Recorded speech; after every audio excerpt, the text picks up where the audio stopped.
Tudo bom com vocês? Heitor aqui na área. No episódio de hoje do Tudão Cast, eu tô aqui com a doutora Juliana Figueiredo. Ela que é cirurgiã oncológica, ela é focada na saúde da mulher. Então a gente vai falar bastante sobre câncer de mama, câncer de colo de útero, todas essas coisas que são relativas à saúde da mulher, porque estamos no Outubro Rosa.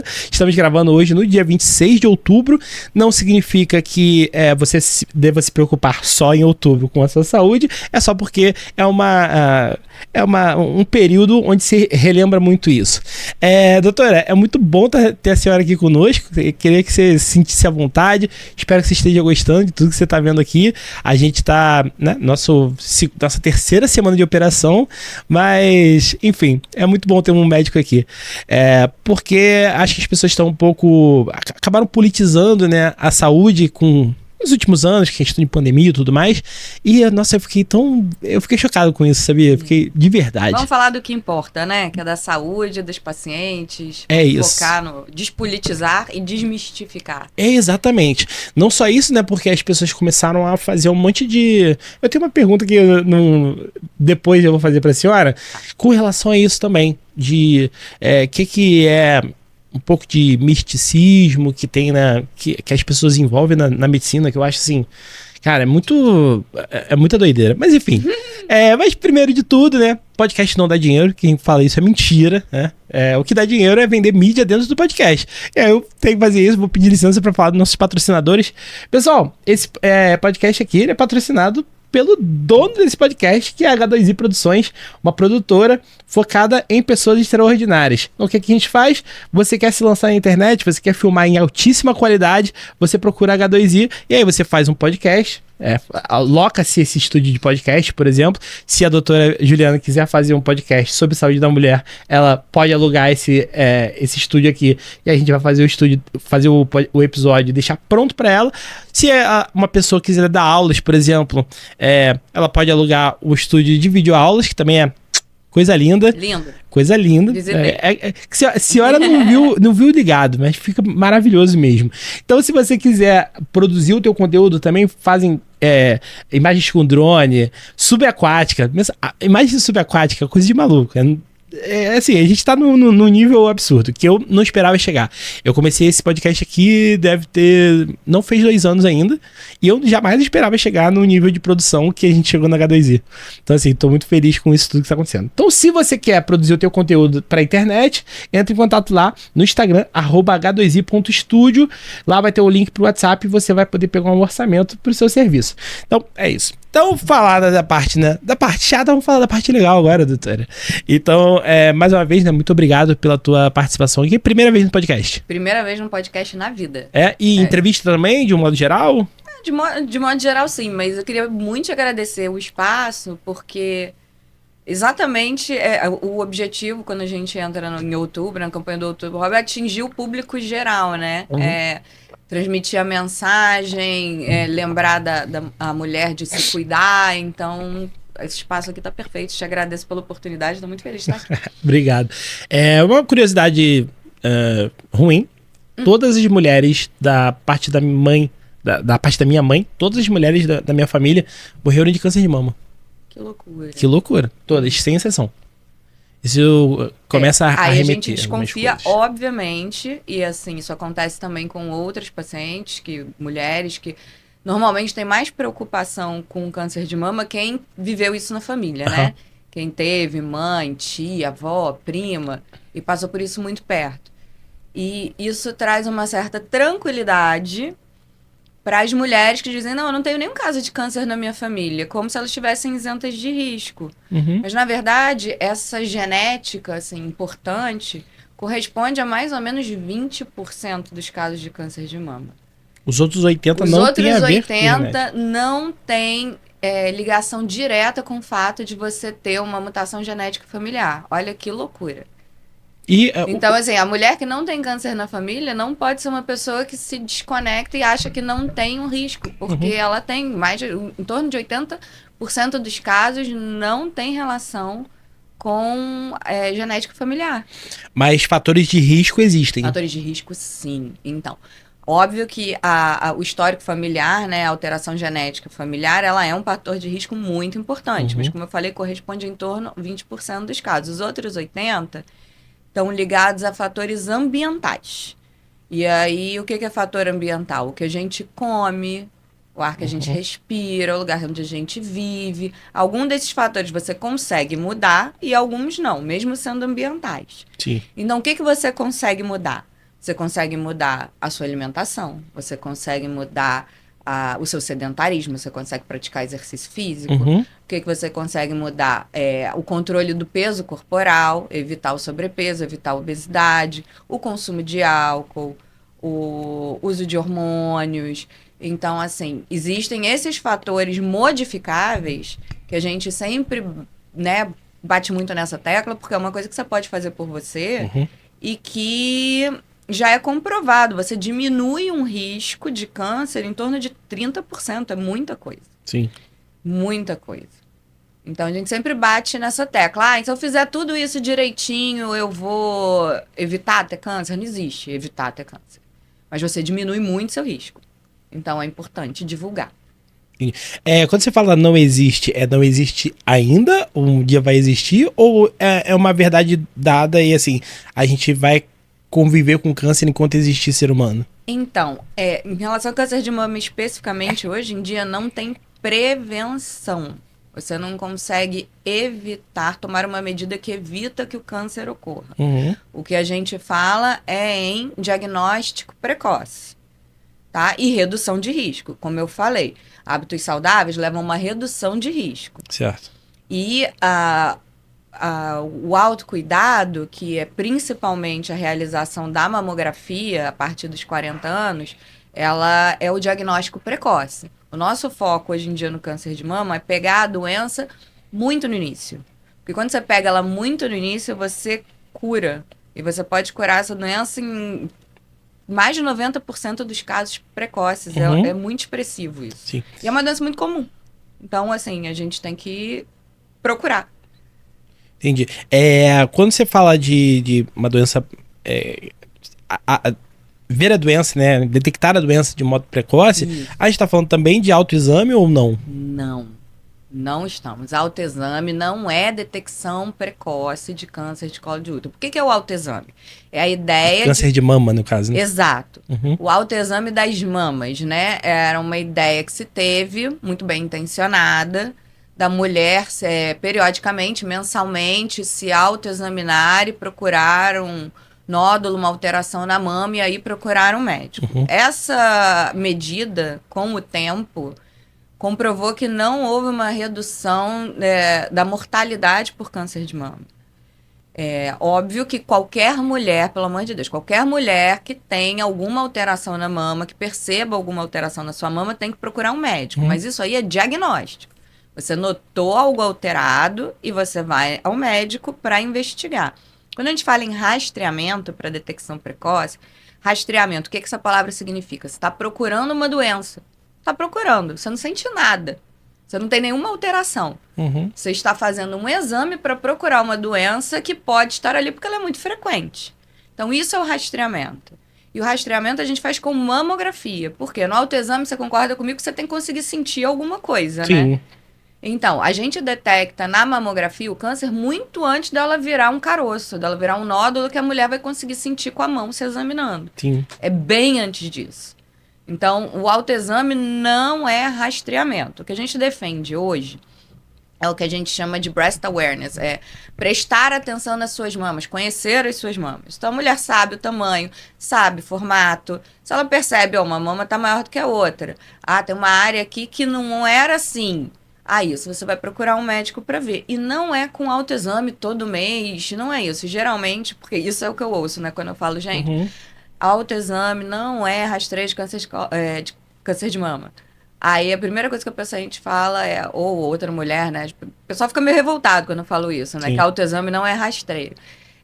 Mas eu conheço a vizinha, a prima, que descobriu o câncer fazendo o autoexame. Aí você pergunta, eu tenho muita paciente que descobriu o próprio câncer. Foi fazendo o autoexame? Ou ela estava tomando banho, sentiu uma alteração, ela estava trocando de roupa, notou alguma coisa. Até eu tenho algumas pacientes que, na verdade, descobriram no ato sexual o marido estava fazendo carinho na mama, enfim, o namorado, e chegou, tem alguma coisa aqui. Então não é autoexame. Sim. Sabe? É diferente. Se você tá se sentindo à vontade, tá tranquila tomando banho, poxa, vou aqui, né? Sentir a minha mama, ver se tá tudo igual, como é, ótimo. Ninguém tá dizendo pra você não prestar atenção nas suas mamas, mas essa questão de ficar fazendo autoexame e botar na mulher a responsabilidade de se autodiagnosticar. Às vezes a mama dela é normal, mas ela não entende o que ela tá sentindo, aí fica desesperada, acha que tá com câncer, isso traz uma ansiedade, sabe? É diferente de você ter um exame físico, né? Um médico profissional que sabe o que ele está procurando, examinando sua mama. Então, assim, não. Porque a gente tem que bater o martelo, brigar. Durante o Outubro Rosa, a gente tem que brigar pelo acesso à mamografia. Porque a mamografia é um exame que comprovadamente salva vidas e salva mamas. E deixa eu fazer uma pergunta, mais ou menos com que idade? É porque assim, tô chegando lá perto do exame, né? Do famigerado exame do que os Próstata. homens têm que fazer. Esse aí, da próstata, né? Eu tô com 36, daqui a pouco eu tô fazendo 40, tem que começar a fazer com determinada frequência. Mas com que frequência que a mulher tem que começar a fazer... com que idade ela tem que fazer com determinada frequência? E esse pode falar tudo. Olha, de repente com 20 anos tem que fazer e aí depois com 40. Eu queria saber isso. Quero saber bem de leigo mesmo. Não existem, inclusive existem recomendações diferentes. O Ministério da Saúde faz uma recomendação diferente da Sociedade Brasileira de Mastologia. E normalmente a gente seguia pela Sociedade Brasileira de Mastologia, que está alinhada com várias outras sociedades no mundo, que as mulheres, o público geral, né? Deve começar a fazer mamografia a partir dos 40 anos. Entendi. Que é mais ou menos a do câncer de próstata também. Sim, por que isso? A média de idade do câncer, na verdade, é um pouco mais pra frente. É o que a gente estava falando, de detecção precoce. Então, você começa a fazer a mamografia um pouco antes da idade da média geral do câncer surgir, justamente para pegar aquelas alterações iniciais, quando ali parece ter alguma coisa acontecendo, e aí vem uma alteração na mamografia, a gente faz biópsia, sendo o câncer trata num momento muito inicial. Então, por aí. Isso para quem, né, como a gente estava falando, no caso, na sua família, com todas as mulheres sendo acometidas por câncer de mama, uma mulher que tem esse histórico familiar, aí o ideal... Em linhas gerais, tá? O risco ele tem que ser avaliado individualmente. Sim. Mas em linhas gerais, a gente começa o rastreamento do câncer de mama 10 anos antes da idade da parente de primeiro grau que teve o câncer. Então, minha mãe teve câncer com 40 anos. Então, para essa mulher, em geral, a gente começa a fazer o rastreio a partir dos 30. Sim. E aí, o rastreio não necessariamente é só a mamografia. A gente tem outros exames complementares que podem ser feitos. Ultrassonografia das mamas, ressonância. Mas um não substitui o outro. Sim. Eles se complementam. E aí, quando a gente tá falando... Você falou que no Outubro Rosa a gente tem que brigar pelo acesso à mamografia. Hoje, o SUS está com a capacidade plena de fazer a mamografia nas mulheres. Assim, tem certa facilidade ou não? Não existe facilidade. E assim, quando eu tô falando em SUS, eu tô falando em Brasil, né? A realidade do Rio de Janeiro não é a mesma do interior Acre, do né? Maranhão. Mas, não, a cobertura de mamografia, ela não tá sempre muito abaixo do esperado, né? Do desejado. E o foco tem que ser esse, a gente tem que brigar pelo acesso. A mamografia, o Outubro Rosa tem que ser para todas, né? Entendi. Mas aí, quando a gente tá falando assim de grandes centros, é satisfatório, digamos assim? Ou ainda Eu não tenho esses dados aqui para te passar exatamente, mas a gente sabe que existem diferenças regionais, de centros urbanos para centros rurais, de região sul e sudeste para região norte e nordeste, esses dados existem. Deixa eu fazer uma pergunta, né? Mais uma vez, leigo, né? Eu sou médico, então assim... mas aqui a gente tá para falar para o público que não é médico. Exato. Então assim, eu queria saber, qual é agressividade, qual o nível de agressividade do câncer de mama? E aí, só pra contextualizar, né? Steve Jobs, pô, todo o dinheiro do mundo, acesso a qualquer médico que ele quisesse, teve câncer no pâncreas e caixão em vela preta, né? Tipo assim, não tinha médico no mundo que o salvasse. E como é que é essa agressividade do câncer de mama especificamente? Não, quando a gente fala câncer, né, parece que a gente tá falando de uma doença só. Não é. São várias doenças diferentes. O próprio câncer de mama, existem tipos diferentes e subtipos diferentes. Então, quase que cada tumor é único. Sim. E a gente vai avaliando, alguns são bem mais indolentes e outros bem mais agressivos.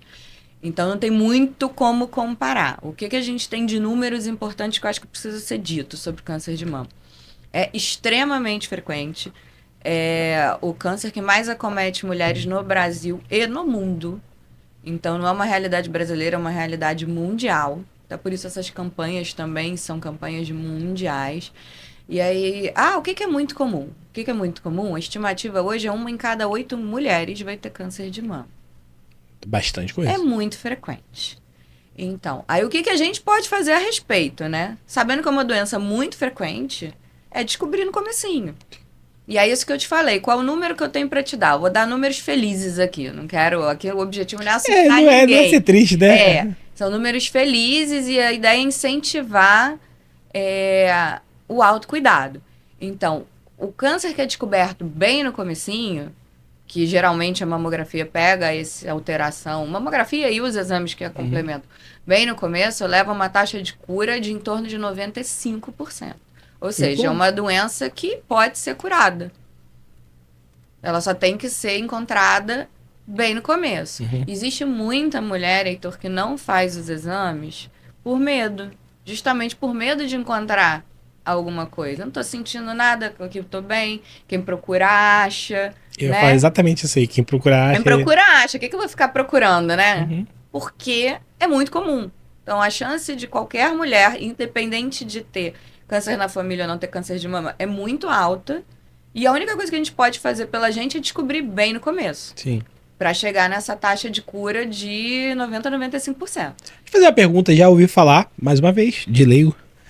Já ouvi falar que quem bota prótese reduz o risco de câncer de mama. É verdade ou não? Não, tem nada a ver. Prótese, tem muito mito em relação à prótese. Prótese de silicone não é fator de risco para câncer de mama. Prótese de silicone não é contraindicação para fazer a mamografia. A prótese não vai explodir quando apertar a Já mama. ouvi falar isso Pois também. Ressonância não é o exame para quem tem prótese. As pessoas pensam, não, eu tenho prótese, eu não vou fazer mamografia, eu faço ressonância. Não, tem que fazer mamografia. A ressonância não substitui a mamografia. Então, assim, tem muito mito em relação à prótese e, na verdade, não tem nenhuma relação, não. Eu vou depois... o mês amarelo é setembro amarelo, né? Setembro amarelo em relação a doenças psiquiátricas, né? Depressão. Não, então eu tava pensando sobre o câncer de próstata. Qual é o mês? Novembro azul. Novembro azul. Então eu vou pedir depois, no final, a última pergunta é uma indicação.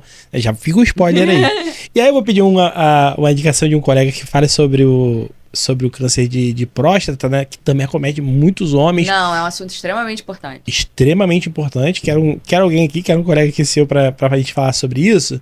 E aí, é mais ou menos... O que você tá me falando em relação a outros exames que não sejam mamografia, é mais ou menos o que a galera fala do exame de sangue para o câncer de próstata, né? Não, porque eu faço exame faço exame de sangue, não preciso fazer exame de toque. Precisa no médico, precisa fazer exame físico, né? A gente sempre quer o mais fácil, o atalho, né? Na verdade, eu acho que é muito mais o medo de descobrir alguma coisa mesmo.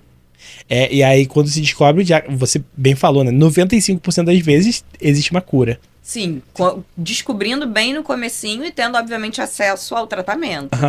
A gente tá falando também, e aí trazendo de novo o exemplo da minha família, né? Minha bisavó especificamente, mais uma vez, não sou médico, e também eu vou relatar pra senhora aqui o que eu vivi naquele momento. Eu tinha 10 anos, 9, 10 anos de idade, e aí eu me lembro que minha bisavó já tinha tido a câncer de mama, tinha tirado a mama completamente, né? Ela não tinha nada. E posteriormente, no mesmo lado que ela teve o câncer de mama, ela teve um câncer de pulmão que também parecia que estava nas costelas e tudo mais. Isso é a chamada metástase, Metástase. Conhecida como metástase, né? Isso. E aí, em quantas vezes ou em quantos casos... eu sei que é difícil falar de número, né? De cabeça assim, mas é comum haver metástase depois do câncer de mama? É comum. Uhum. Principalmente quando ele não é achado bem no começo. Sim. Mas câncer de mama, como eu falei, como é um câncer muito comum, existe muita pesquisa em relação ao câncer de mama, existe muita medicação disponível. Desde que eu fiz a residência no INCA, né, de cirurgia oncológica, para hoje, o tratamento do câncer de mama foi mudando completamente. As novidades saem anualmente. Então, assim, a paciente com metástase de câncer de mama, ela vive muitos anos. Isso é possível. Tendo acesso ao tratamento, obviamente, com as novas drogas. Hoje em dia não é só quimioterapia que a gente tem, imunoterapia, terapia-alvo. É tanta medicação, é tanta possibilidade que, graças a Deus, está dando tempo de vida e qualidade de vida para as mulheres com câncer metastático. Você atribui também, de verdade, não, né? Sem nenhum efeito jornalístico aqui, tipo, não, porque eu combinei essa resposta. Não é isso. A gente combinou nada, né? A gente combinou zero, eu tô nada. sentada aqui sem saber o que vem. É isso, a gente vai conversando, né? Mas você acha que existe também um medo? A quimioterapia, todo mundo sabe que quimioterapia é um tratamento bastante tratamento difícil. Que mexe com o corpo todo, né? Isso. E tem gente que tem medo também do tratamento em si? Com certeza. Todo tratamento. Até o próprio tratamento cirúrgico, né? A cirurgia para câncer de mama, o que vem na sua cabeça? Exatamente o que você falou da... Retirada total, né? Não é o padrão hoje em dia. A gente consegue tratar o câncer e preservar a mama da mulher. Eu tenho vários pacientes que ninguém, assim, se ela não falar abertamente que ela teve câncer de mama, ninguém nem desconfia. Porque a gente consegue, por isso também é importante achar o câncer bem precocemente, bem no início, para ser possível preservar a mama. A gente preserva a mama da paciente, que a cirurgia é um tratamento local, e já ele gera bastante ansiedade, né? Geralmente, quando a gente faz um tratamento que não precisa tirar a mama toda, a gente complementa esse tratamento com uma radioterapia, que também é um tratamento localizado.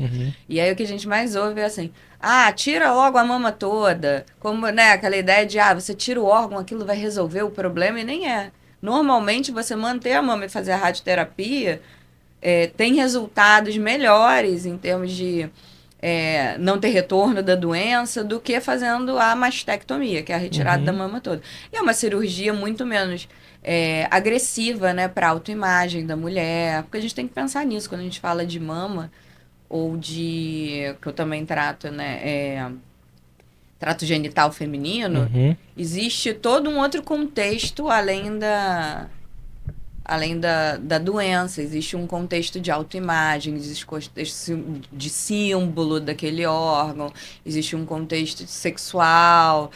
Então, tudo isso é muito afetado com o diagnóstico da doença. Sim. E aí, de repente, a mulher, né, a paciente, ela já começa a pensar naquilo. Ela tem medo de tudo. Mulher, se tem filho, ela tem medo. Primeiro, assim, quando você chegar, tô com um diagnóstico de câncer, qual a primeira coisa que vem na tua cabeça? Diagnóstico de câncer? Quimioterapia. Quimioterapia? Que vários tipos de câncer nem precisa, mas é uma coisa que te traz ansiedade, que te traz medo. Muito porque meu avô, que era Heitor também, morreu assim, dias antes de eu ter uma virada grande na minha vida, né? Que eu fui militar, e eu fui militar porque meu avô incentivou muito. E dias antes de eu ir para o colégio naval, meu avô morreu. Faleceu e não viu. E não me viu fardado. Ele era coronel do exército e tal, e sempre vibrou muito. E ele incentivava os netos, os dois foram, né? E aí ele mexeu muito comigo. Meu avô não morreu de câncer, mas ele teve vários cânceres até morrer, entendeu? Vários eu aloprei, uns 2 ou 3. Vários. 2 ou 3 são vários, né? Então assim, ele teve vários. E sempre foi uma pessoa muito doente. E a minha bisavó também. E aí eu convivo muito com minha bisavó, né? Eu queria que todo mundo tivesse a oportunidade de conviver 10 anos com a sua bisavó. E também convive muito, via aquilo acontecer. Então, quimioterapia é um negócio que... É o que vem na sua cabeça. Exato. É uma memória... memória afetiva não é só boa, né? Sim. É a memória afetiva que me traz muito peso. Ah, enfim, por isso que quando você fala câncer, diagnóstico de câncer, eu penso quimioterapia. Só pra contextualizar. Aham. Tem muita gente que pensa em morte. Diagnóstico de câncer. Câncer é igual a morte. E tá longe de ser. Câncer é uma doença que tem cura. O que a gente tem que se esforçar é realmente tentar descobri-la o mais cedo possível, porque isso aumenta a chance de cura. Uhum. Então, como existe todo esse estigma em relação à morte, é algo que não se conversa. Né? Pesado. Uhum. Vamos falar sobre câncer de mama. Ai, não, que assunto pesado. Não vou falar disso não, pô. Pois é, e é tão importante, porque na verdade a gente quer olhar para o outro lado, a gente quer olhar para o lado da vida, né? Da preservação da vida.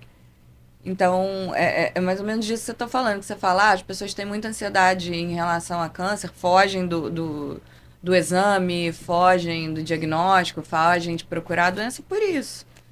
E assim, a realidade, eu que trabalho com isso diariamente, é que a gente vê que câncer é uma doença que tem cura. Muitas vezes não tem estigma em outras doenças, que também às vezes podem levar à morte, né? Mas câncer tem um peso que a gente precisa tirar, a gente precisa normalizar falar sobre isso, para todo mundo ter consciência de que precisa fazer os seus exames de rastreio para as doenças que você pode evitar com exames de rastreio. Como eu falei, o câncer de mama a gente não evita. O objetivo é descobrir a doença no início, né, para salvar vidas e, como eu falei em relação ao tratamento, salvar as mamas também. Sim. Mas as outras os dois tipos de câncer que mais acometem mulheres hoje no Brasil, a gente evita. É uma coisa linda. Que é mama aí. A gente tem... Não, mama a gente não evita. A gente evita câncer de colo do útero e a gente evita câncer de intestino. Uhum. A gente existe exame de rastreio. Primeiro, em relação ao câncer de colo do útero, né? Os números que a gente tem no Brasil são vergonhosos para uma doença evitável. O câncer de colo do útero é evitável. Posso fazer o meu papel do leigão? Pode. Tá. Câncer de colo do útero, a gente tá falando basicamente de... hoje, basicamente, vacina contra HPV, isso. Que pode ser dada a partir de 15 anos para as meninas. A partir dos 9. 9 anos para as meninas. Meninos e meninas. Meninos e meninas. Isso. E a gente tem disponível no SUS. E tem disponível no SUS. E houve... A gente vai falar sobre isso, tá, doutora? A gente vai tocar nessa ferida. Vai. E houve uma batalha anti-vacina porque querem dar... Porque a HPV, né? Obviamente é uma doença. Não é só, né? Sexualmente transmissível. E aí isso traz um estigma também. Exatamente. Não, porque querem sexualizar as nossas meninas. Eles querem dar a vacina aos 9 pra menina poder começar a vida sexual mais cedo. Não, pelo amor de Deus. É pra ela ter a imunidade contra o HPV antes dela começar a vida sexual. Porque você pode fazer a vacina do HPV depois do início da vida sexual. Mas o efeito dela na proteção do desenvolvimento do câncer é menor. A ideia da vacina é você dar o agente, né? Você dá a vacina antes da pessoa ser exposta ao que você está tentando ao vírus, né? prevenir. No caso, o vírus HPV. Agora, o vírus HPV é muito comum. Muito comum. Outro dia eu li, tem 140 e poucos tipos diferentes, né? Sim, mas os que causam o câncer do colo do útero são menos. São os que a gente chama de vírus oncogênicos. E esses são o foco da vacina normalmente.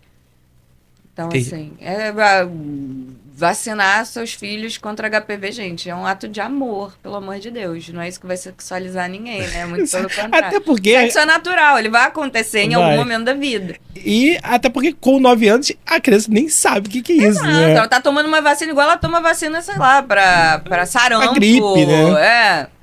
E aí, qual é o tempo que a criança fica imunizada? Então, a ideia é que ou que a pessoa, né? Você falou que pode ser a qualquer momento? Quando você vacina, o recomendado na vacinação da criança, né, antes da exposição sexual, são 2 doses, e a partir dos 15 anos, aí já são 3 doses. E, em princípio, você não precisa fazer uma nova vacina ao longo da vida, não. Ela já estaria imunizada. Isso quer dizer, é impossível que ela tenha câncer de colo do útero? Claro que não, mas diminui em torno de 90% a chance. Então é muita coisa. Eu acho fenomenal você dizer, existe uma vacina que previne o câncer. Por que você não vai usar, né? Pelo amor de Deus, essa vacina está em uso há mais de uma década, já foi visto que é segura, que é eficaz. Já existe uma vacina nova no Brasil, né? Porque ela já existe nos Estados Unidos há algum tempo, que é diferente da do SUS. A do SUS protege contra 4 tipos de HPV. A que chegou agora no Brasil e só tem na rede privada, protege contra 9 tipos de HPV. Então, a cobertura é ainda maior, é eficaz, é segura, não tem por que não fazer. Isso é o que a gente chama de prevenção primária, ou seja, você está dando uma vacina para evitar a infecção pelo HPV que gera o câncer. Então, assim. E existe o que a gente chama de prevenção secundária. O que é isso? É fazer o rastreio do câncer do colo do útero. Só que o câncer do colo do útero, na verdade, ele segue uma escala evolutiva. O HPV, ele age no colo do útero, ele vira... Mais 80%, 90% dos casos, o próprio organismo, a própria imunidade natural elimina esse HPV do seu corpo, ele não te causa mal nenhum. Mas no caso de uma infecção persistente, que é a menor parte dos casos, ela gera uma lesão no colo do útero. Antes de ser câncer. Gera uma lesão de baixo grau. Essa lesão de baixo grau também pode ser curada ou pode virar uma lesão de alto grau. E de uma lesão de alto grau, ela vira câncer do colo do útero. Então, o objetivo do preventivo, que é o que a gente chama de prevenção secundária, o exame preventivo tem esse nome justamente porque é para prevenção, é achar a lesão no colo do útero antes dela virar o câncer. Por isso que a gente previne o câncer. Que é aquele exame que a mulher tem que fazer de 6 meses, mais ou menos. Normalmente, né? Anualmente. Anualmente está de bom tamanho. É o preventivo ginecológico. E aí, pelo preventivo ginecológico, você detecta a lesão antes de ser câncer, trata ela antes de ser câncer e evita que aquela pessoa tenha câncer. Ou seja, genial. Genial. E evita mesmo. A mesma coisa acontece para o câncer de intestino, câncer de cólon, né? Só fazer sobre o câncer de cólon do útero. Caso a pessoa tenha câncer e tenha que fazer um tratamento e tal, provavelmente a mulher vai perder o útero, ou não? Não, se o diagnóstico for precoce. As lesões antes de virar um câncer, né? As lesões de baixo grau e alto grau, como eu tô falando, a gente trata sem a retirada do útero. Você tira a área da lesão. Sim. E aí isso não mexe na fertilidade da mulher, né? Não atrapalha o desejo dela de engravidar no futuro. Porque o câncer do colo do útero é uma doença, normalmente, de pacientes mais jovens, que estão em idade reprodutiva. São mulheres que querem engravidar e ter filhos. Então, tudo que a gente puder fazer para evitar que ela tenha uma doença, né, no útero e evitar que o tratamento seja retirado desse útero, a gente tem que fazer. Sim. Entendi. Bacana isso, essa conscientização. Porque, assim, isso empodera a mulher, ela precisa saber o que ela precisa fazer para se preservar. E não só as mulheres como um todo, as mães também, porque muito se falou de não deem vacina de HPV. Pelo amor de Deus, vamos lá, mães.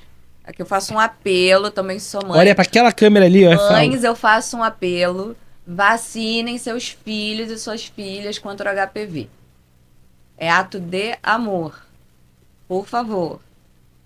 Por tudo que a gente já falou aqui. Exatamente. A gente está contextualizando aqui. Então, se você pegou isso aí, só esse corte, dá uma olhada lá no YouTube que a gente falou sobre tudo isso. Sobre por que vocês devem fazer esse ato de amor pelos seus filhos. Então, a partir dos 9 anos, né? A partir dos 9 anos. Meninos e meninas. Meninos e meninas. Entendi. Desculpa, de novo, né?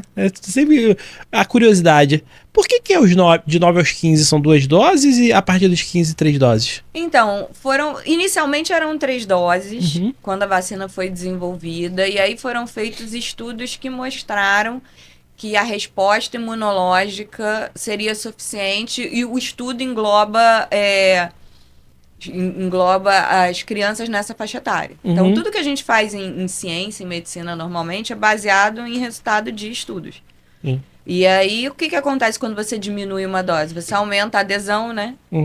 É mais fácil tomar 2 doses do que 3 doses de uma vacina. Em termos de saúde pública, o custo diminui. Sim. Você é capaz de vacinar mais pessoas. Então, a lógica por trás disso é isso. E existe, inclusive, hoje em dia, estudo de dose única.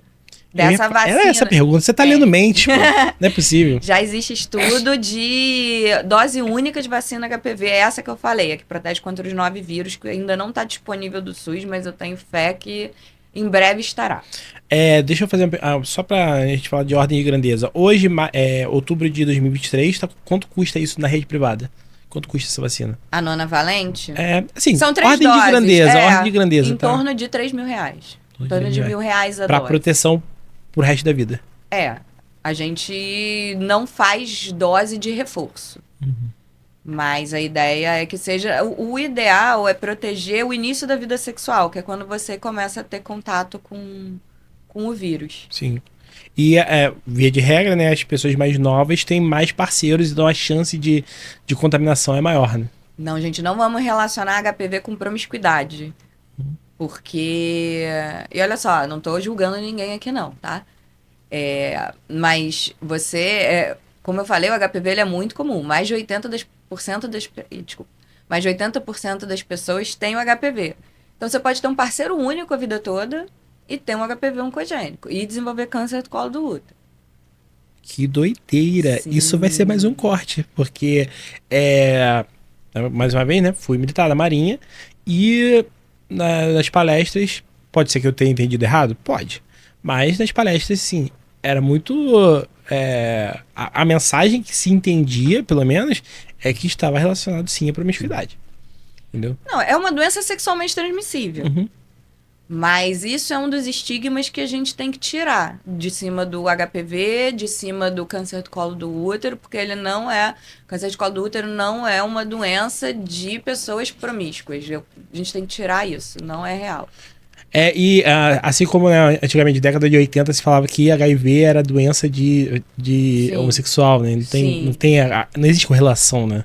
Não, o que acontece? Os cânceres relacionados ao HPV, que não é só o câncer do colo do útero, isso é uma outra coisa importante para falar da vacina, porque a vacina consegue proteger contra em torno de 7 tipos de câncer diferentes, que tem relação com o HPV. E não é só o câncer do colo do útero. Inclusive o câncer de ânus e canal anal também. O que acontece? Como é uma doença viral, como eu falei, existe a questão da imunidade pessoal, da infecção persistente. Quando você tem uma doença que afeta o seu sistema imunológico, e a AIDS é uma delas, você pode ter um risco maior de desenvolver um câncer relacionado ao HPV. Esse câncer pode se desenvolver mais rápido, ele pode ser mais agressivo. Inclusive, por isso, até na rede pública, a vacina está disponível para pessoas que têm alguma doença que diminui a imunidade. Não só a AIDS, tá? Mas também pacientes que estão fazendo quimioterapia, por exemplo, que a imunidade baixa muito. Quem tem doenças que faz uso crônico de corticoide em alta dose, que também é uma medicação que diminui a imunidade. Inclusive, com indicação médica, elas podem ser vacinadas no SUS. Bacana, não fazia ideia disso. Que loucura, gente, né? Por isso que eu tô adorando esse espaço aqui, pra gente falar as coisas, vamos divulgar informação. É muita doideira, assim, a gente... O que a internet não faz, né? Assim, a melhor coisa da internet qual é? Deu voz às pessoas normais, né? Sim. E qual é a pior coisa da internet? Deu voz às pessoas normais. As bem intencionadas e as que não são, né? Exatamente. Tem o troll, né? O famoso troll. Posso falar do câncer de intestino também? Calma que eu nem acabei o HPV ainda. Então vamos no HPV. Pessoal, só pra vocês, pra gente ficar na mesma página aqui. Qualquer verruga de pele é um HPV, né? Mas não necessariamente o mesmo HPV. O HPV que causa... Inclusive existe... HPV causa verruga genital, né? Que os mais comuns estão na vacina, tanto a que é feita no SUS como na rede privada. Sim. Então, assim, a verruga tem relação com o HPV, sim. Eu tô rindo porque depois eu conto a história. O HPV que preocupa a gente é o HPV que tem o potencial de desenvolver o câncer. Sim. Eu falei, o HPV de alto risco, o HPV oncogênico. Inclusive, existe outro exame que não é disponível no SUS ainda, mas eu tenho fé que será, que já é o jeito de fazer o rastreamento do câncer de colo de útero em outros países, que não é só o preventivo, é o teste de HPV. É um teste de sangue? Não, o teste é realizado na secreção ginecológica, né? A gente faz ao invés de... O que é o preventivo? A gente faz um exame ginecológico e faz tipo um raspado superficial do colo do útero para ver se tem alguma célula alterada. Com uma espátulazinha com material específico. O teste do HPV, você faz a coleta da secreção ali e procura o DNA do HPV. Então, não é para ver se você tem alguma alteração na célula do colo do útero, é para ver se o HPV existe ali. Bem mais avançado, portanto. Em geral, eles se complementam. Atualmente, no Brasil, quando a gente faz os dois, a gente chama de coteste, A gente faz isso na rede privada. Na rede pública, eu acho que existe um projeto piloto em Recife, se eu não me engano, que já está sendo feito teste de HPV, mas em alguns países já é o recomendado. Primeiro você vê se você tem ou não tem o HPV. Se tiver o HPV, a gente segue a investigação. Entendi. Então, assim, é importante também as mulheres saberem que existem outros exames além do preventivo que é capaz de detectar o HPV. Muito avançado, assim. E não é de sangue. É, e não é de sangue, né? Aham. E dá pra usar o mesmo material Quando a coletado? gente faz o que a gente chama o coteste, que faz os dois juntos, é a mesma coleta. Já Na faz mesma as duas coleta faz os análises. dois. Isso. Entendi. Então não tem a questão de a mulher ter que fazer uma segunda coleta, Não. né? A gente tem que pensar sempre, não é nem em saúde, né?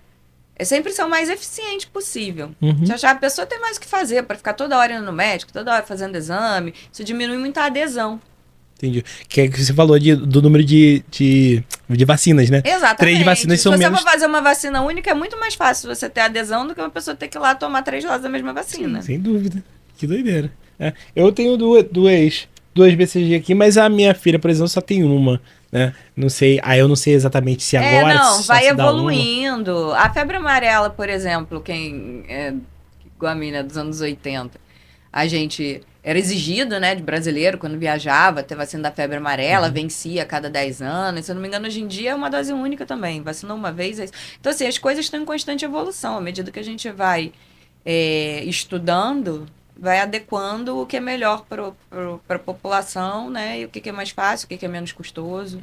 Naquele lance de. Voltando, né, lá no início do programa que a gente falou sobre o autoexame. Autoexame das mãos. Sobre o autoexame da mama. E aí teve um programa aqui que eu tava falando com um cara da minha turma da Marinha e ele faz medicina, né? E aí eu pedi pra ele contar a história, uma história de quando ele achou que estava com HPV. Só aquele vídeo, eu me explodo de rir até hoje. Então eu vou deixar aí, pessoal, nos comentários. Vou deixar aí nos cards, se vocês tiverem curiosidade de ver. É muito engraçado. A gente. Assim, eu nem esperava chegar nesse nível que a gente tá aqui hoje, né? De profissionalismo. Foi um negócio bem mais solto, bem diferente. Mas eu vou mandar pra senhora lá porque é realmente engraçado. Divertido. É divertido. No final das contas, não. E é legal vou dar você spoiler. usar o humor, né? Você usar o humor pra conscientizar, pra ensinar. Você chega mais longe. Ninguém quer ficar assistindo aula, né? Exato. As pessoas querem. No caso dele era catapora. Aí, viu? Olha só, me fiz rir sem. Era catapora. Sensacional. Mas ele achou que fosse HPV Nessa linha que eu falei, quando a gente era criança, né, tinha muito essa questão do autoexame. A mulher passou autoexame, a Cássia Kiss ia na televisão, ensinava tinha um autoexame. símbolozinho do. Foi super importante na época, tá? Uhum. E era uma ideia bem intencionada, que hoje a gente viu que não é bem por aí, mas assim.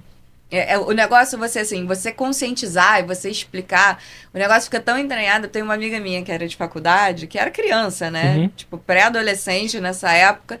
E aí ela ela contava essa história da faculdade também, que ela falou: mãe, estou com câncer de mama. E, na verdade, ela estava começando a desenvolver a mama, né? Vamos fazer o autoexame. E aí tava ali o brotinho mamário, a mama se desenvolvendo. Meu Deus, estou com câncer de mama. Ela ria também falando. Mas ela ficou realmente preocupada na época. Assim. É o que acontece. A inocência da criança. A inocência das crianças. Mas aí a gente já falou de mama, falou do colo do útero. A senhora tinha uma. Quero falar do intestino também. Câncer do intestino, câncer sim. de cólon, né? Mas intestino todo mundo E entende. aí ela acomete homens e mulheres. Sim, mas eu tô dizendo, em mulheres é muito, muito comum. Uhum. E aí entra a mesma coisa. Existe a redução do risco, que é controle. Se você começar a ver, se a gente fala quase praticamente todas as doenças, eu falo de câncer, né? Mas se você falar de saúde mental, se você falar de doença cardiovascular, a receita de bolo não é sempre a mesma, a receita da vovó? Controlar o peso corporal, alimentação saudável, exercício físico. Então, vamos lá, né? Vamos engajar nisso, porque funciona para tudo. Sim. O câncer de cólon, de intestino, também tem muita importância, porque o sobrepeso, a obesidade, a má alimentação são fatores de risco muito importantes. E por que eu quis falar de câncer de colo? Como eu falei, eu queria falar dos 3 cânceres mais comuns em mulheres no Brasil, né? Falamos de mama, falamos de colo do útero e falamos de intestino também. Porque é uma doença evitável. E outra coisa, vou te fazer uma pergunta, eu quero sinceridade. Você sabia que 100%. colonoscopia é um exame preventivo hoje em dia? Não fazia ideia. Que é indicado para todo mundo a partir dos 45 anos? Homens e mulheres. Homens e mulheres. A Não fazia maioria das pessoas não sabe disso. Então, assim, se a galera da minha idade, né, já tá sofrendo daqui a Pensando 10 na anos... próstata, pensando lembra em- da colonoscopia ainda. Estão pensando em um dedo, imagina a câmera. Né? Colonoscopia. Pois é, o que acontece? Parecido com o câncer do colo do útero, o câncer do cólon, né, do intestino, ele não simplesmente surge. Uhum. Normalmente você tem uma lesão que evolui com o tempo para o câncer do cólon. Então a ideia da colonoscopia é justamente isso, é olhar dentro do intestino, ver se tem alguma lesão. E o legal do exame é que ele é um exame e tratamento ao mesmo tempo. Porque se ele vê uma lesão na colonoscopia, na própria colonoscopia dá para tirar essa lesão. E aí, antes que vire o câncer. Sim. Então você evita câncer também. A gente tá falando de alguma coisa relacionada à diverticulite ou não tem nada a ver? Não tem nada a ver. É o que eu tô falando. Quando a gente faz rastreamento, você não sente nada, você não tem nenhum diagnóstico. Ah, eu tô com sangramento nas fezes. O sangramento quando eu faço cocô. Isso é um sintoma. Vai procurar um médico. Uhum. Eu não sinto absolutamente nada, no intestino é um relógio. Você vai fazer colonoscopias a partir dos 45 anos. Você está procurando uma doença que você provavelmente não tem. E a gente quer que você não tenha. Mas se ela estiver começando a desenvolver, é possível evitar que ela se desenvolva. Então, quando a gente tá falando de intestino, é basicamente alimentação, né? Muito relacionado com a alimentação. Muito relacionado com a alimentação. A própria diverticulite, é engraçado você ter falado disso, porque é praticamente uma doença da Revolução Industrial também. Por conta de Da ultraprocessados. alimentação. Não existia diverticulite antes de... Eu li sobre isso uma vez e eu achei genial. Parece que, assim, em estudos de cadáver, né? Uhum. Pré-revolução industrial, não era uma doença ou pelo menos não era frequente. Uhum. E, assim, veio com relação à mudança de hábitos alimentares. E até o câncer mesmo, como eu falei. A gente vê cada vez mais paciente mais jovem. Né? Quando a gente pensa na nossa infância, câncer era doença de gente idosa, né? Que faz sentido, porque é uma mutação genética. Então, se a gente pensar que o nosso corpo está agindo lá a vida inteira para consertar as mutações genéticas, à medida que você vai envelhecendo, aquele mecanismo funcionou tanto, que estatisticamente uma hora ele vai falhar. Sim. Então, assim, existe uma lógica do câncer ser uma doença das pessoas mais velhas. Uhum. Mas o que a gente explica agora as pessoas mais jovens terem tanto câncer? Os fatores ambientais. Uma vez uma paciente falou isso pra mim. A irmã de uma paciente jovem com câncer de mama. A irmã dela estava com uma lesão suspeita. Ela já foi, levou a irmã pra eu avaliar. E aí a pergunta da irmã dela foi exatamente essa. Doutora, que tanto câncer é esse? É algo que a gente está comendo? Sim, é o conjunto. Sim. É o que a gente está comendo, é o ar que a gente está respirando. É o conjunto de fatores ambientais que a gente está se expondo hoje em dia que a gente tem que tentar voltar pro antigo. Mas tem uma questão também, e aí assim, à medida que a população vai se desenvolvendo, né, qualquer país do mundo, a expectativa de vida aumenta.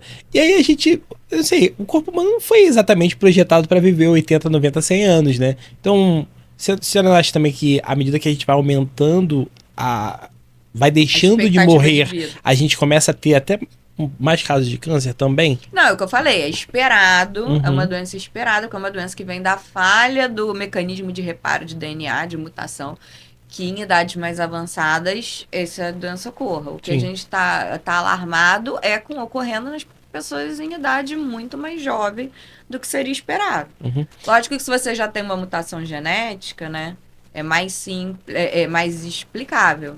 Mas não é o que a gente vê na maioria dos casos. Uhum. A maioria dos pacientes, você faz um estudo genético, ela não tem mutação.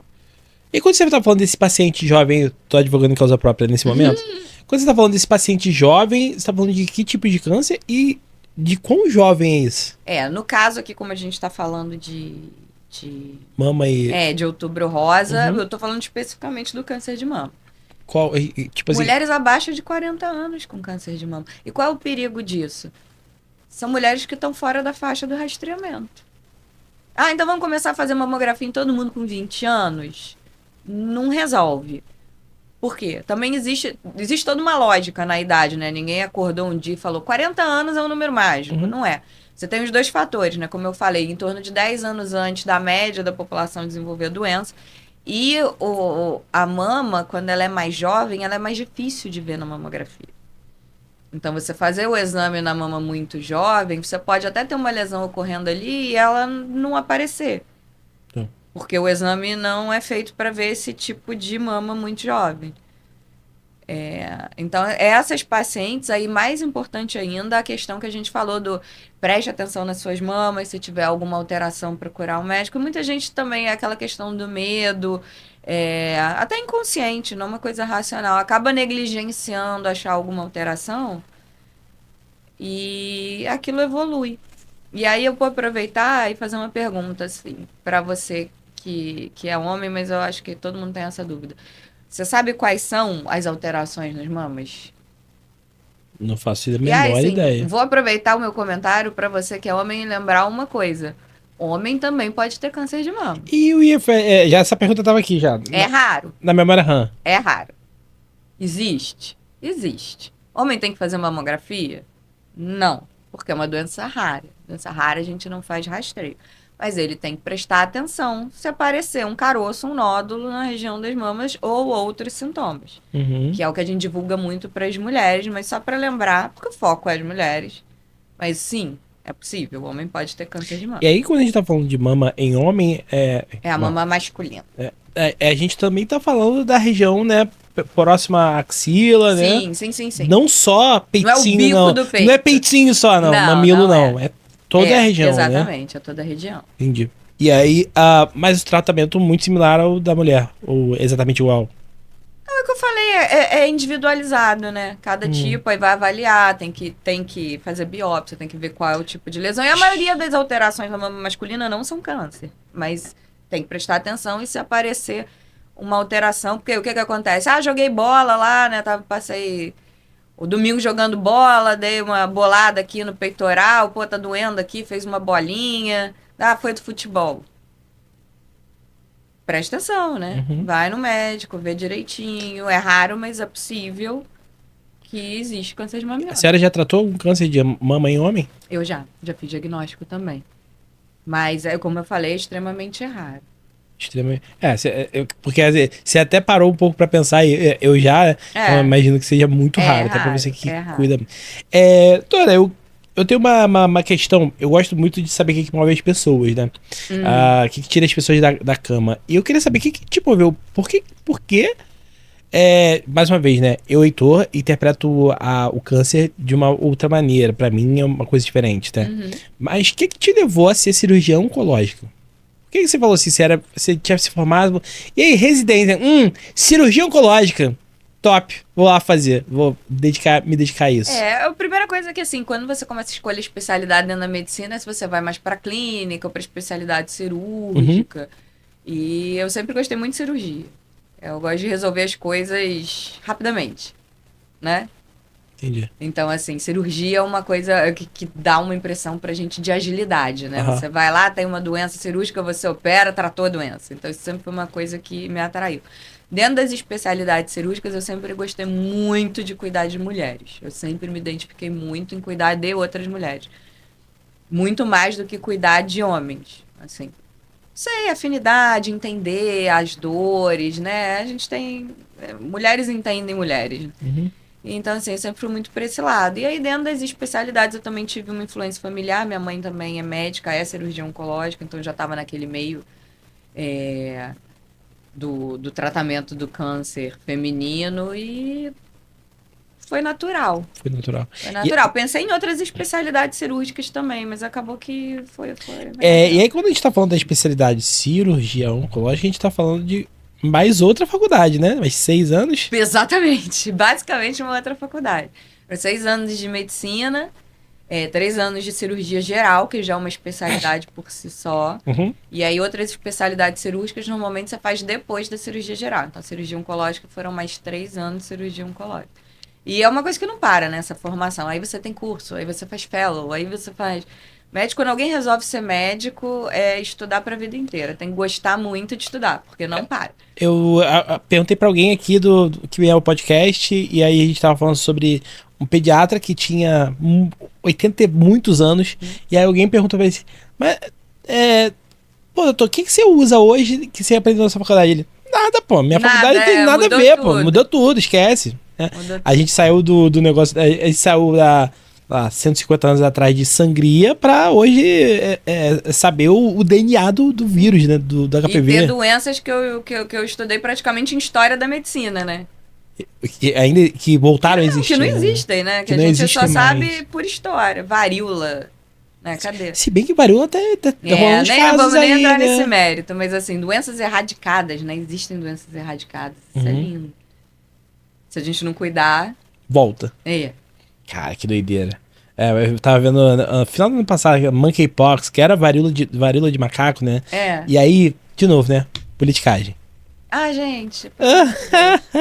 É óbvio que eu vou falar de politicagem, doutora. Não tem como, tem que falar, pô. É a pior coisa que hoje. Tudo é politizado. O hoje em maior dia, né? problema do país hoje é a tal de politizar tudo, pô. Se politizaram a saúde, politizam a Não, política... e politiza-se a saúde da mulher, né? Obstetrícia, gente. Hoje é bandeira, o tipo de parto, né? Não é? Sim. O foco não é mais a saúde da mãe e do feto. Tem muita discussão, muita pressão Mas e qual é seu... política. Eu não trabalho com isso, mas Sim. eu vejo, eu fico assim, nossa. A questão várias questões Do tal relacionadas do à saúde parto da humanizado, mulher. né? Não, parto vaginal, que as pessoas chamam de parto normal, contra a Uhum. cesárea, demonizar a cesárea, uso de medicação, não uso de medicação. E aí a gente vai desfocando, né, da saúde da mulher, no caso da obstetrícia, da saúde da mulher e da criança, e vai levando as coisas para um lado, quando o foco tem que ser saúde, ponto. Eu até concordo do ponto de vista do parto normal, mas porque o Brasil é campeão mesmo de cesariana, né? Mas não pelos mesmos motivos. Sabe aquele negócio assim? Eu concordo contigo, mas eu não quero andar contigo. Eu não quero andar com ele no recreio, porque ele é muito esquisito, entendeu? Mas porque assim, a Holanda, por exemplo, cesariana é mega contraindicado, né? Também eu acho que o foco tem que ser a saúde. Tudo é o indicado, você usou a palavra certa. Uhum. O que é indicado e o que a pessoa tem, ela tem que ter voz também, né? Sobre os seus processos, sobre a sua saúde, sobre as suas escolhas. E, assim, já que você quer puxar, né, essa ideia de politicagem, eu acho isso. Eu acho que a gente tem que respeitar as crenças e os desejos Seria e as tão mais indicações legal. médicas de tudo que se faz. Não seria tão mais legal se as pessoas só respeitassem né? Não é pedir muito. Não é, né, Cada cara? um cuida do seu. Cada um faz o seu, né? Muito mais legal. E aí, ainda voltando um pontinho, né? Que é o que move. Porque eu tenho uma história, eu já contei em alguns episódios do podcast, né? Uma amiga minha que fez residência no INCA, né? Mas não em medicina, ela fez residência em nutrição. Uhum. E aí ela tava no setor lá, que era o setor da galera que era terminal. E aí um paciente chamou de doutora, né? Mas não era médica, mas chamou de doutora. Falou, doutora, eu queria tanto comer a batata frita. Come, pelo amor de Deus. Aí ela foi e passou batata frita pra ele. Naquele dia ele veio a óbito, depois de comer a batata frita. Eu falei, você matou o cara, né? A batata frita... Não, ele foi feliz. Exatamente, ele realizou o desejo exatamente. dele. Como é que é essa tua interpretação? Eu sei que vida e morte é um negócio muito complicado. Provavelmente a coisa mais complicada pro ser humano, né? Sim. Como é que você lida com isso? Que a vida tá na tua mão e a morte a morte pra você, a morte de um paciente é um fracasso pra você? Isso que eu quero dizer, assim. Tá meio filosófico, né? Na geral era mais, né? Uhum. Mas assim, na oncologia, não. Até porque, assim, existe até uma frase que, assim, você não vai curar todas as vezes, mas você vai cuidar todas as vezes. Entendi. Então é isso. Você sentindo que você deu o cuidado que aquela pessoa poderia ter, não vem essa sensação. Entendi. De fracasso. Não, mas não sofre? Nem assim sofre? Não, claro. O sofrimento é inerente ao ser humano, né? Uhum. E a morte vem para todo mundo. Eu acho que quando a gente começa a trabalhar em um ambiente que a morte está muito presente, né? Uhum. Uma doença que em casos graves acaba evoluindo para a morte, você vai mudando a tua visão. E você vai mudando a tua visão muito também na relação com os pacientes, com as pessoas que estão mais próximas da morte. Existem livros sobre isso, tem o livro da doutora Ana Cláudia, que é paliativista. Ela tem alguns livros, mas que são lindos, que falam sobre isso, sobre morrer. E aí ela fala muito isso, que assim, o pior não é morrer, é não viver. Você tem que mudar o foco para a vida, para a celebração da vida. Tem os livros da Ana Mi também, que foi uma paciente que teve câncer de mama com metástase, ficou vivendo mais de 10 anos com metástase. Então era uma coisa que ela falava, refletia muito e escreveu muito sobre isso, o ponto de vista do paciente em relação à vida, em relação à morte. A gente vai mudando a perspectiva. Entendi. Só Aliás, recomendo para todo mundo esses livros, não é nenhum marketing, eu não ganho nada com isso, é porque são bonitos mesmo e a gente tem como começa a ver a vida com outros olhos. Faz pensar, né? Isso. Eu perguntei isso, não foi no podcast, perguntei isso pra um amigo que é bombeiro uma vez. Cara, porque assim, ele chama de brador, né? Bradar. Bradar é quando a sirene faz barulho, né? Ele, pô, quando brada lá, cara, porque assim, o bombeiro nunca sai do quartel pra coisa tranquila, né? Sim. Pra pegar, quase nunca, né? A não ser pegar gatinho. Geralmente é pra coisa bizarra. Cara, eu vou na expectativa de que a minha ida pode mudar alguma coisa. Mas se não conseguir mudar, sim. É isso que eu não tô deu dizendo. tempo, entendeu? Você é a tranquilidade de você saber que você fez tudo o que você podia, que você prestou o melhor serviço. Você fez o máximo possível, né? A gente não tem... Isso é um processo que você vai aprendendo dentro da faculdade de medicina, né? Que você não tem a... Poder. De mudar o desfecho. Eu tinha um chefe que falava isso. Você não tem culpa da doença do paciente. Tira essa culpa de cima de você. O que a gente tem que fazer é prestar o melhor, garantir o melhor tratamento, prestar um melhor atendimento, um melhor serviço, acolher. Essa história da batata frita eu acho linda. Quando ela conta, eu brinco com ela. Mas é lindo. Eu brinco com ela, cuidar da pessoa e não da doença, né? Mas tem muito isso. Mas só pra deixar claro, eu não conseguiria. Eu não conseguiria trabalhar com oncologia. Porque eu acho assim... Eu acho que todo dia sair devastado do trabalho, entendeu? Não. A gente se apega às vitórias também, né? E é o que eu falei. Hoje em dia, com o aumento do conhecimento da doença, dos exames de rastreio, da melhora da qualidade dos exames, a gente cura muito. Então é muito gratificante. Deixa eu fazer uma pergunta. Quando você fala cura, o que é cura quando se fala... Porque não é igual Covid, né? Covid a gente fazia o exame, positivo ou negativo. Então uma apendicite, né? Você tá com uma apendicite, opera, cura. Não tem mais apêndice, não vai ter mais doença. O que é cura quando a gente fala de câncer? Então, a gente fala a palavra cura porque a palavra cura traz, né? É um peso muito felicidade, grande, né? Mas assim, o câncer a gente considera o câncer uma doença crônica. Então, mesmo quando você trata,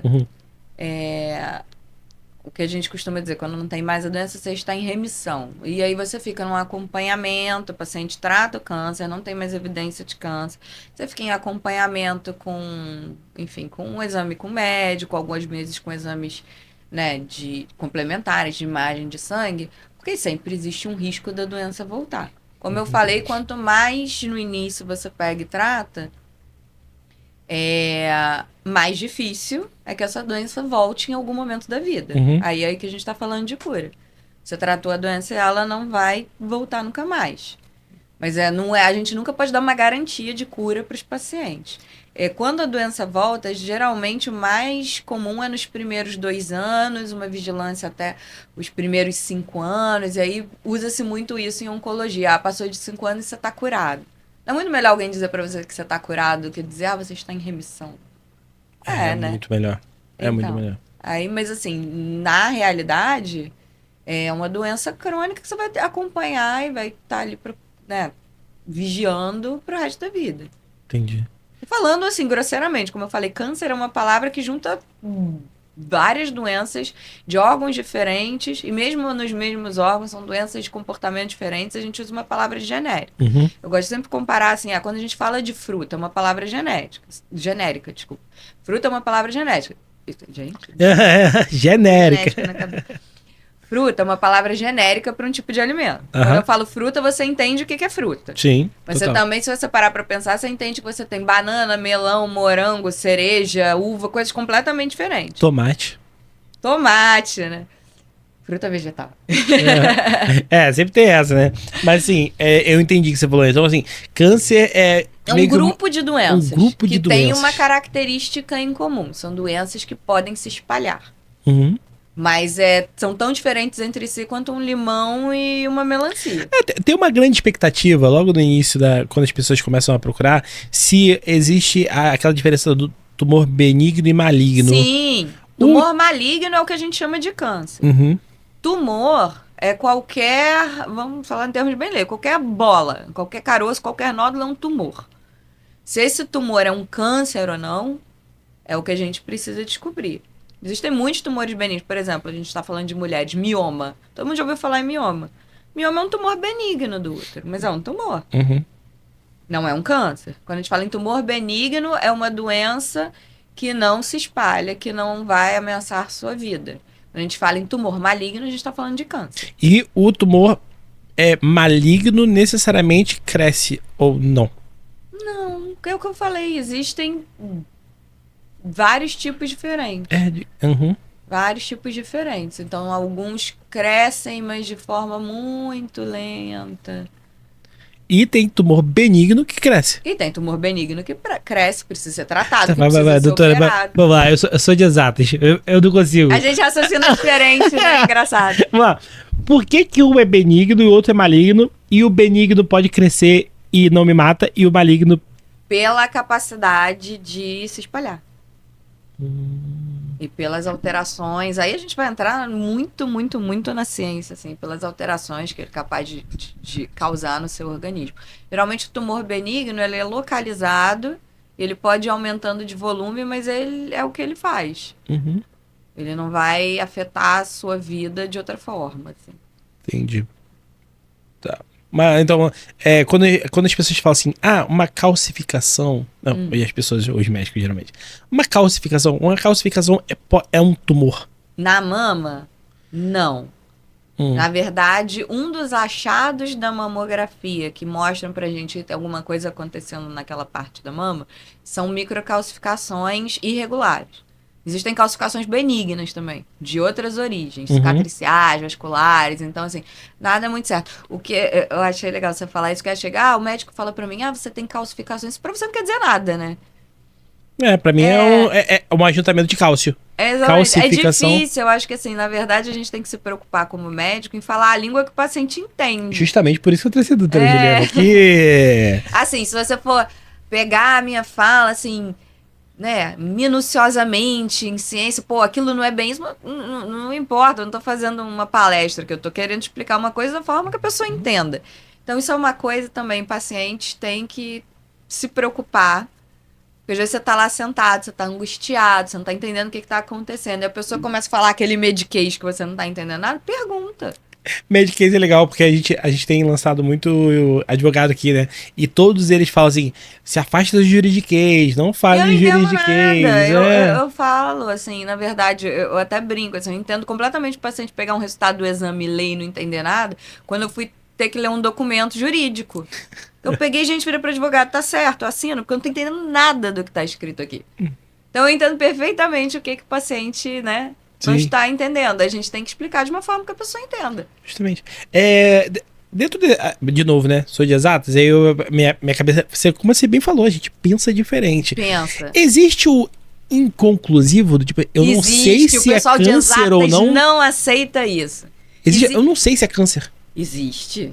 Nossa senhora, esse é o pior de todos, pô. É pior do que o câncer. Aí normalmente a gente vai tendo que ir fazendo outros exames pra chegar num diagnóstico. Mas alguns tipos de tumor, não tô falando de mama não, mas por exemplo de ovário, que eu também trato, existe uma entidade intermediária ali.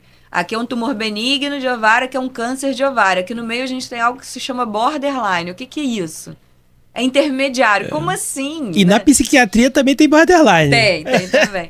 Então, assim, diferente, medicina, isso é uma coisa que às vezes a gente vê pelos pacientes, né? A pessoa que vem, né, engenheiro, economista, que vem... Elas não aceitam as nossas respostas. Tipo, eu quero certezas.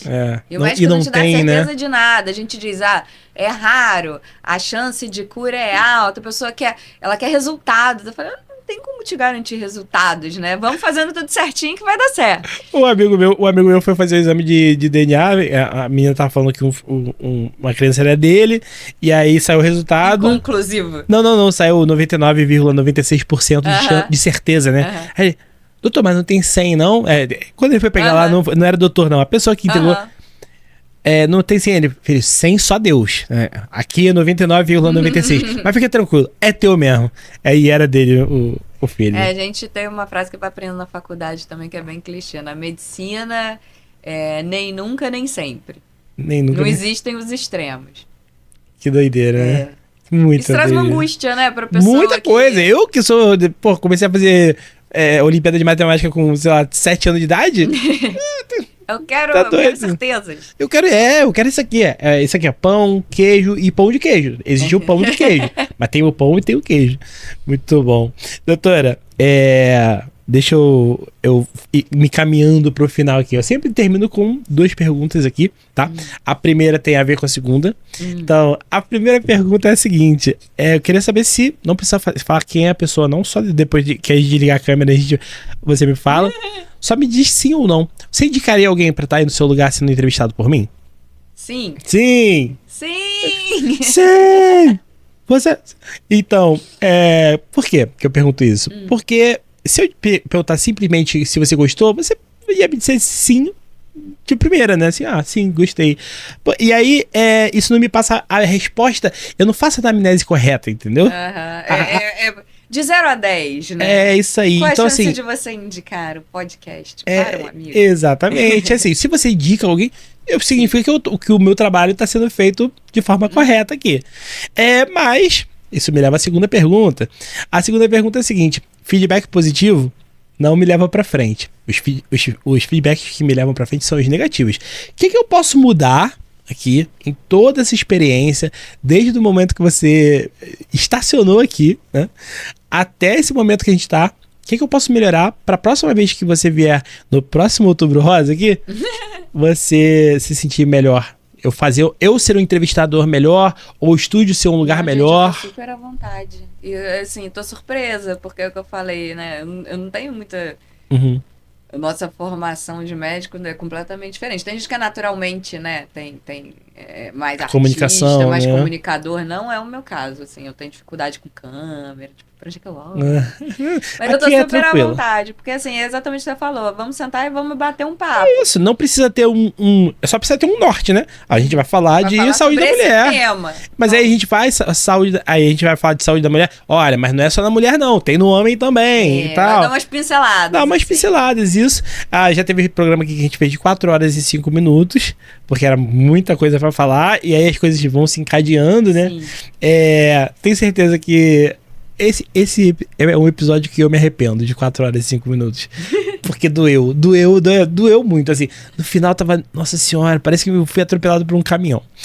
Mas, assim, eu como entrevistador, não posso melhorar, eu fiz as perguntas certas, você acha que não tem nada pra melhorar? Foi ótimo. Foi ótimo. Então, droga.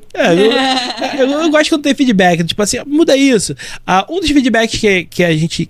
Que eu recebo aqui não, mas você podia falar um pouco dos assuntos.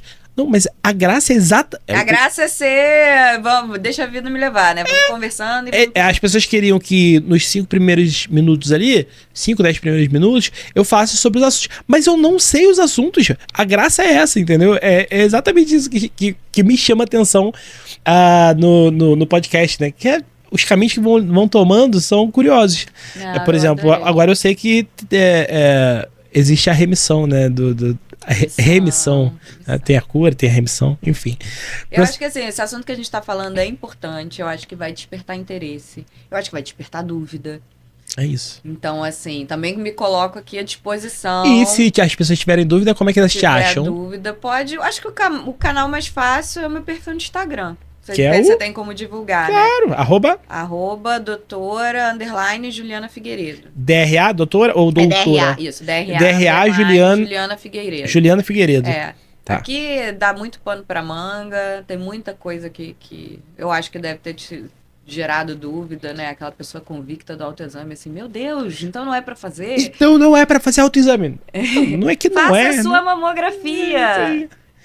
Desculpa, mas com qual frequência mesmo? Mamografia após os 40? Mamografia para a população geral, a partir dos 40 anos, uma vez ao ano. Então, faça sua mamografia aí. Que dependendo do resultado, do que for visto, pode ser que tenha que ser feito mais, menos, mas em linhas gerais é isso. Se tiver mais de 40 anos, fizer sua mamografia uma vez por ano, maravilha. Isso aí. E aí você tá com 95% de certeza, de chance, não perdão. Temos garantia. 95% de chances de ter uma remissão. Não fale com diagnostica a doença no início, doença diagnosticada no início, a gente trata de forma menos agressiva, com maior chance de cura. Muito bem. Doutora Juliana, muito obrigado pela tua presença aqui, tá bom? Obrigada, doutora, adorei. Valeu, pessoal. Então eu fico por aqui, essa câmera aqui, fico por aqui, até mais. E valeu!